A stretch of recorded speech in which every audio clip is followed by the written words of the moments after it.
Hello student, welcome to my YouTube channel. आज का हमारा टॉपिक है digestion and absorption. Digestion and absorption यानी पाचन और अवशोषण। फर्स्ट लेक्चर में हमने आप लोगों को पाचन और अवशोषण के बारे में बताया था, जिसमें क्या क्या होता है, जिसमें हमारा फूड आता है, वाटर आता है, ये सब हमने आप लोगों को बता दिया था। फिर उसके बाद हम लोग पढ़े थे alimentary canal.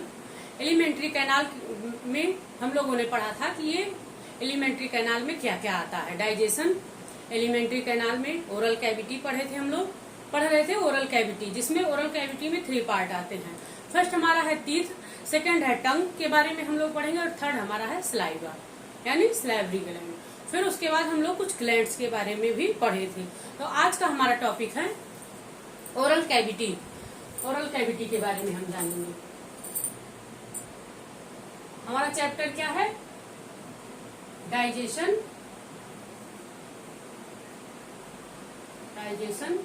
And absorption.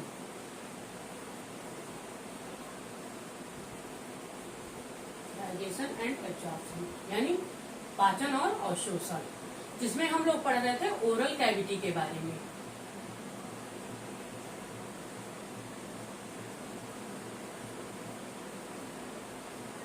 Oral cavity के बारे में पढ़ रहे थे, जिसमें हमारा टीथ आता है, टंग आता है एंड स्लाइवा आता है। स्लाइवा यानी थूक, स्लाइवा आता है, जिसमें हम आप लोगों को टीथ के बारे में बताए थे कि टीथ 4 टाइप के होते हैं। टाइप्स ऑफ टीथ भी बता दिया था हमने आप लोगों को, फिर से आज बता दे रहे हैं। आप लोग हमारा फर्स्ट लेक्चर देख लेंगे डाइजेशन और एब्जॉर्प्शन का, फिर उसके बाद आपको समझ में आ जाएगा। तो टीथ में हम लोग पढ़े थे, हम लोगों के टीथ 4 टाइप के होते हैं।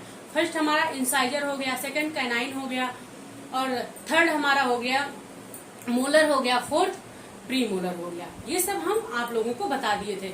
आज हम लोगों को टीथ में पढ़ना है डेंटल फार्मूला के बारे में। ठीक, तो हम लोग पहले पढ़ेंगे टीथ के बारे में। डेंटल फार्मूला क्या होता है? डेंटल फार्मूला इसका जो है वो मोस्ट इम्पॉर्टेंट है, ये भी सारे एग्जाम में आता है, इसलिए हम लोगों को डेंटल फार्मूला के बारे में जानना जरूरी है कि मिल्क का कितना डेंटल फार्मूला होता है और परमानेंट टीथ का कितना होता है। तो सबसे पहले हम लोग पढ़ते हैं डेंटल फार्मूला।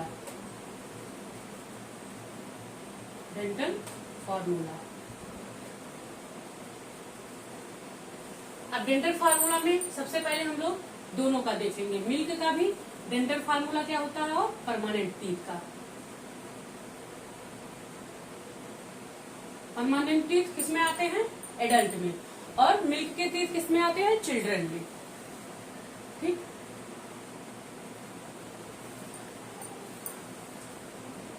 तो हम लोग जानेंगे। सबसे पहले आता है हम लोगों के ओरल कैविटी में आता है अपर जा और लोअर जा। अपर जा को हम लोग मैक्सिला बोलते हैं और लोअर जा को मैंडिबल बोलते हैं। तो जो अपर जा का है हम लोग हाफ करेंगे। अपर जा का ऊपर का जो होता है उसका हम लोग हाफ लेंगे और लोअर जा का हाफ लेंगे। डेंटल फार्मूला हमेशा हाफ होता है। ठीक, तो सबसे पहले क्या था हमारा? इंसाइजर था। इंसाइजर में कितने थे? 8 थे। ऊपर के 4 थे, नीचे के 4 थे, यानी अपर जा में 4 और लोअर जा में 4 थे। तो उसका हाफ हो गया, हाफ यानी आधा। तो ऊपर क्या हुआ? फर्स्ट हमारा अपर में क्या रहेगा? 2 रहेगा इंसाइजर। यहाँ पे एक हम क्या करेंगे, ऐसे ये डिवाइड नहीं कर रहे हैं, लेकिन बीच में से एक लाइन जानने के लिए हाफ यहाँ लिख देंगे अपर, ये लिख देंगे लोअर। ये हो गया अपर जा, ऊपर का हो, नीचे का हो गया लोअर जा। अब इंसाइजर का हमारा हाफ गिने 2 आ गया मिल्क टीथ, और कैनाइन में 4 होता है, तो उसका हाफ कितना हुआ? 4 का, यानी 1 हो गया 1। अब चिल्ड्रन में यानी बच्चों में मिल्क टीथ में मोलर होता ही नहीं है, तो इसमें क्या होगा? 0। क्या लिखेंगे हम लोग? 0। और फिर उसके बाद इसमें थर्ड जो आता है, इसमें थर्ड पेयर जो होता है वो नहीं होता है प्री मोलर में। तो प्री मोलर का हम लोग कितना लिखेंगे? प्रीमोलर का लिखेंगे कितना, अरे भाई 3 इधर हो गया, 3 इधर हो गया, और 3 वाला पेयर जो होता है वो नहीं होता है, तो इसमें हम लोग अपर का 1 सेकेंड आप लोग रुकिए, चलिए थोड़ा सा दिक्कत हो गया था। हाँ, तो इसमें थर्ड पेयर नहीं होता है, तो हम इसका हाफ लेंगे। थर्ड पेयर नहीं होगा तो इधर यहाँ हमारा हाफ आएगा 2, यहाँ पे 2 हो गया। ठीक, फिर उसी तरह हम लोग लोअर जा का भी लिख देंगे। लोअर जा का भी 2 हो गया, 1 हो गया और 2 हो गया। ठीक, ये हमारा मिल्क यानी प्राइमरी टीथ का डेंटल फार्मूला है। अब हम लोग आते हैं परमानेंट टीथ का, देखते हैं परमानेंट टीथ। अब इसमें इंसाइजर हमारा कितना था, 8 था। इंसाइजर कितना था, 8। इसमें हम लोग एक लाइन खींच देंगे, फिर इसको भी अपर जा लोअर जा। ठीक, अपर जा का 4 का कितना हो गया, आधा हो गया, तो इसमें भी 2 हो गया। ठीक, यहाँ कितना हो गया, 2 हो गया। और फिर उसके बाद यहाँ पे 2 हो गया।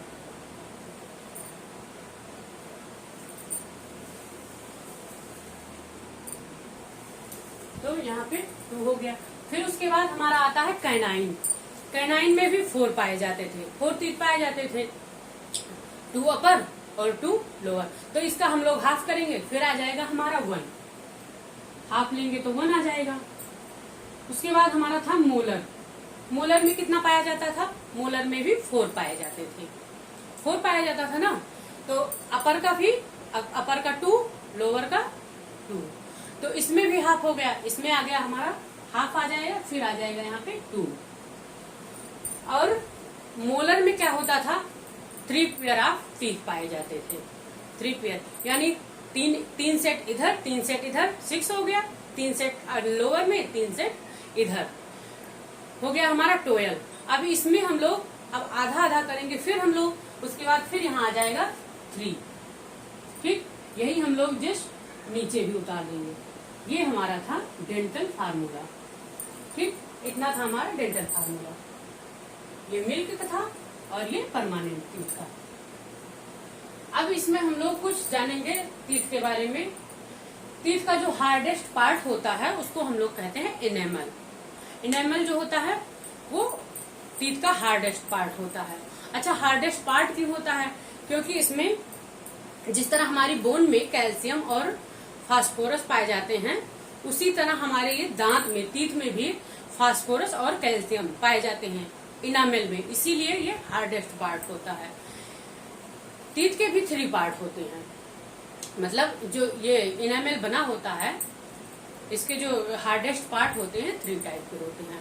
फर्स्ट हमारा इनेमल हो गया, सेकेंड हमारा डेंटिल हो गया, और थर्ड हमारा, चलिए आप लोग इतना स्क्रीनशॉट लीजिए, फिर हम आगे बताते हैं टीथ के बारे में। ऐसे आप लोग जान नहीं पाएंगे टीथ का, हम आप लोगों को स्ट्रक्चर के माध्यम से बताते हैं, समझा भी देंगे। आप लोग इतना स्क्रीनशॉट लीजिए, फिर हम टीथ का बताते हैं। चलिए, ये हमारा है स्ट्रक्चर ऑफ टीथ। अब हम जानेंगे टीथ के बारे में। तो ये जो टीथ के ऊपर का जो हार्डेस्ट पार्ट होता है उसको कहते हैं इनामल। इनामल यानी ये क्रोन के कारण जो होता है हार्डेस्ट पार्ट होता है इससे टीथ में। फिर उसके बाद इनामल के जस्ट नीचे डेंटिन प्रोटीन पाई जाती है। डेंटिन प्रोटीन जो होती है वो हल्का येलोइश कलर की होती है। ठीक, फिर उसके बाद नेक पाया जाता है। ये जो नेक है, नेक में ही ये डेंटिन प्रोटीन पाई जाती है। ठीक, उसके बाद में उसके अंदर भी, और टीथ के अंदर डेंटिन के भी अंदर पाया जाता है, जिसको कहते हैं पल्प कैविटी। ये जो मसूड़ा नहीं होता है उसी में जो टीथ है धसा होता है। फिर उसके बाद उससे भी नीचे आखिर भाई कहीं हमको चाहिए ना जिससे हमारा दांत एक सॉकेट में धसा रहे, तो जहाँ धसा रहता है मतलब जो जमा रहता है जहाँ से, उसको हम लोग कहते हैं रूट कहते हैं। फिर उसके बाद पल्प कैविटी के जो पल्प कैविटी होती है वहां पे हमारा नर्स यानी ब्लड वेसल्स भी होता है। जो सब लोग कहते हैं इनामेल के नीचे, इनामेल किसी किसी हार्ड पार्ट तो होता है इनामेल का, लेकिन किसी किसी का बहुत पतला हो जाता है। तो बहुत लोग कहते हैं हमारे दांत बहुत पीले हो गए हैं। तो पीले होने के दो कारण होते हैं, या तो वो ढंग से सफाई नहीं करते होंगे तब उनका दांत पीला हो जाता है, और या तो फिर उनका जो डेंटिन है वो दिखाई देने लगता है। इनामेल का जो हार्डेस्ट पार्ट है वो बहुत पतला हो जाता है यानी थिन हो जाता है, इसलिए डेंटिन जो है वो दिखाई देने लगता है। तो डेंटिन का जो कलर होता है हल्का येलोइश कलर का होता है, इसीलिए हमारे दांत कभी कभी पीले दिखाई देते हैं। और इसमें एक कुछ होता है, पीने के पानी में अगर फ्लोराइड की मात्रा ज्यादा हो जाती है तो एक दांत की हमको बीमारी हो जाती है। उसको क्या बोलते हैं? फ्लोरेसिस बोलते हैं उस बीमारी को। तो हमको फ्लोरेसिस नामक फ्लोराइड के कारण टीथ में डिजीज हो जाते हैं। ठीक, ये था हमारा डिजीज इसके टीथ के बारे में। अच्छा, जो टीथ में वो होता है जो थर्ड पेयर जो होते हैं उनको हम लोग कहते हैं वेस्टिजियल आर्गन भी बोलते हैं। और क्या कहते हैं, वो लगभग वैसे 18 से 20 साल में निकल जाता है, नहीं तो उसके ऊपर भी, यानी 22 से 25 साल तक जो होते हैं, जिसको अकल दांत हम लोग कहते हैं, वो निकलता है।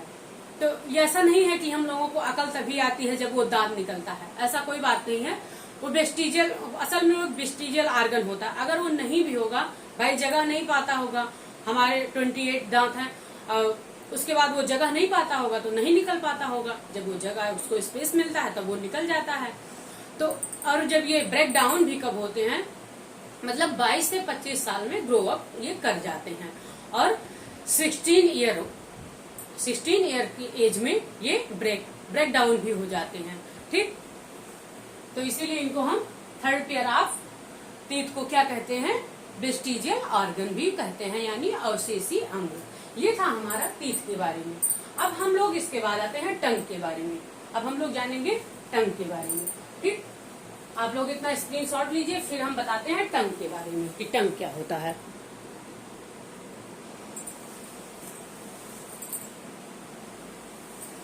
चलिए, ये हमारा क्या है? टंग यानी जीभ। अब हम लोग जीवा के बारे में पढ़ते हैं। सबसे पहले आप लोगों को पता होना चाहिए कि जो कुछ ऐसे होते हैं जो बीच में ये टंग हमारा जो होता है, जीवा जो होता है, वो मस्कुलर फॉर्म में होता है। मस्कुलर्स बोलते हैं उसको, मस्कुलर फॉर्म में होता है। अब वो मस्कुलर क्यों होता है? उसमें स्केलेटल मसल्स पाई जाती है। क्या पाया जाता है? Skeletal muscles. स्केलेटल मसल के कारण ये जीवा जो होता है ये मांसल टाइप का होता है। अच्छा, जीवा अगर हम लोग कुछ, जीवा क्या है? बोलने के काम आता है, कुछ चबाने के काम आता है, सलाइवा के साथ अंदर जाता है। भाई हम खड़े हैं, नहीं बोलने का मन है, जीभ हम नहीं जलाएंगे, चुप हैं तो कुछ नहीं बोलेंगे, हमारी जीवा नहीं काम करेगी। तो ये कहा जाता है कि जीवा बोलने के काम आता है और खाने के भी काम आता है। कुछ जो उसमें आप सर्कुलर फॉर्म में देखते हैं, जीवा में हमारे उतार चढ़ाव होता है, सर्कुलर फॉर्म गोला गोला होता है, जिसको हम लोग पैपले कहते हैं। क्या कहते हैं? पैपले। कुछ पैपले ऐसे होते हैं जिसमें कोई टेस्ट नहीं होता है, और इस पैपले में 5 टाइप के टेस्ट बड पाए जाते हैं। क्या पाए जाते हैं? टेस्ट बड पाए जाते हैं पैपले में। कुछ पैपले ऐसे होते हैं जिसमें कुछ भी, कोई भी बड नहीं, कोई भी टेस्ट बड नहीं पाया जाता है। तो हम लोग जानते हैं टंग के बारे में कि सबसे पहले तो हमारा जो एकदम जो टिप पर आता है, जीवा के जो टिप पर आता है, उसको कहते हैं फंगीफॉर्म पैपली। फंगीफॉर्म जो पैपली होता है ये मशरूम फंगी यानी आप लोग समझ गए होंगे, फंगस लाइक। ठीक, ये मशरूम लाइक होता है, ये मशरूम लाइक पैपली जो होती है। ठीक, और फिर हमारा और सबसे जो बड़ा होता है, लार्जेस्ट जिसको हम कहते हैं, सबसे ज्यादा टेस्ट बड किसमें पाया जाता है? वो सरकम वैलिड पैपली में पाया जाता है। इसमें क्या होता है, लार्जेस्ट बड पाए जाते हैं। ये इसमें लार्जेस्ट टेस्ट बड पाया जाता है।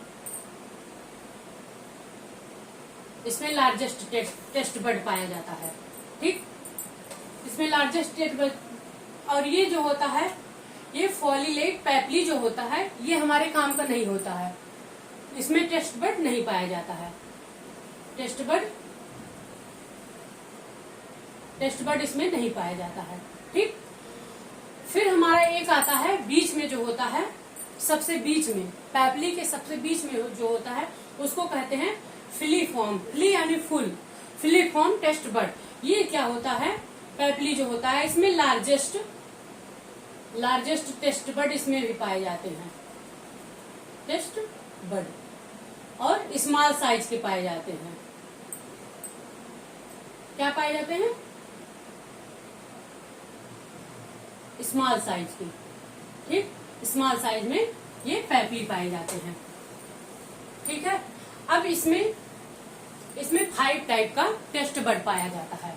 सबसे ज्यादा 5 टाइप का लार्जेस्ट। सबसे आगे जो होता है हमारा टिप पर जो होता है, उससे क्या, अगर आप बीच में यहाँ सब कहीं भी रखेंगे आप तो आपको कोई टेस्ट नहीं मिलेगा। एकदम मांसल ये फोलिएट जो पैपली होती है, यहाँ पे आप कुछ भी रखेंगे, कुछ भी भोजन आप करेंगे या कुछ भी खाएंगे तो यहाँ पे आपको कोई टेस्ट नहीं मिलेगा। अब हमारा जो टिप पर है, सबसे पहले हमारा टिप आता है, जीभ का, टंग का टिप आता है। टिप पे हमको क्या, स्वीट टेस्ट बड मिलता है। स्वीट यानी मीठा। जब हम कुछ खाएंगे तो हमको मीठा का एहसास होगा। फिर उसके बाद एकदम अंदर जीभ, टंग तो भाई बहुत बड़ी होती है, जीभ बहुत लंबी होती है।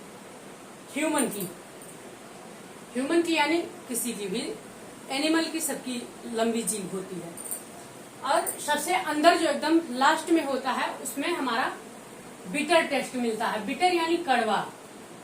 यहाँ पे हम लोगों को कड़वा टेस्ट महसूस होगा। ठीक, उसके बाद हमारा जो साइड में होता है, लेफ्ट और राइट साइड में जो बड पाए जाते हैं, सबसे पहले हमारा जो आगे होता है वहां शोर होता है। शोर यानी खट्टा का अनुभव हम लोग करेंगे। कुछ भी रखेंगे खट्टी चीज तो खट्टा का अनुभव होगा। फिर उसके बाद हमारा उसके ऊपर, जस्ट उसके ऊपर हमारा आता है जौ के पास, जिसको हम बोलते हैं सॉल्टी यानी नमकीन। यहाँ पर हमको साल्टी टेस्ट बड का अनुभव होता है। ओके, तो ये था हमारा टंग यानी जीवा के बारे में। इतना आप लोग स्क्रीनशॉट लीजिए, फिर हम आपको आगे बताते हैं। चलिए इसके बाद टंग के बाद हम लोग सलाइवा के बारे में पढ़ेंगे नेक्स्ट लेक्चर में। आज का लेक्चर हमारा यहीं तक। अगर आप लोगों को कुछ समझ में नहीं आया होगा तो कमेंट बॉक्स में कमेंट करिएगा। आज का लेक्चर यहीं तक रहेगा। फिर अगले वीडियो में हम लोग सलाइवा के बारे में पढ़ेंगे। उसके बाद हम लोग फेरिंग्स के बारे में पढ़ेंगे, स्टमक के बारे में पढ़ेंगे, स्मॉल इंटेस्टाइन के बारे में पढ़ेंगे। ये सब हम लोग नेक्स्ट लेक्चर में देखेंगे। Okay, thank you.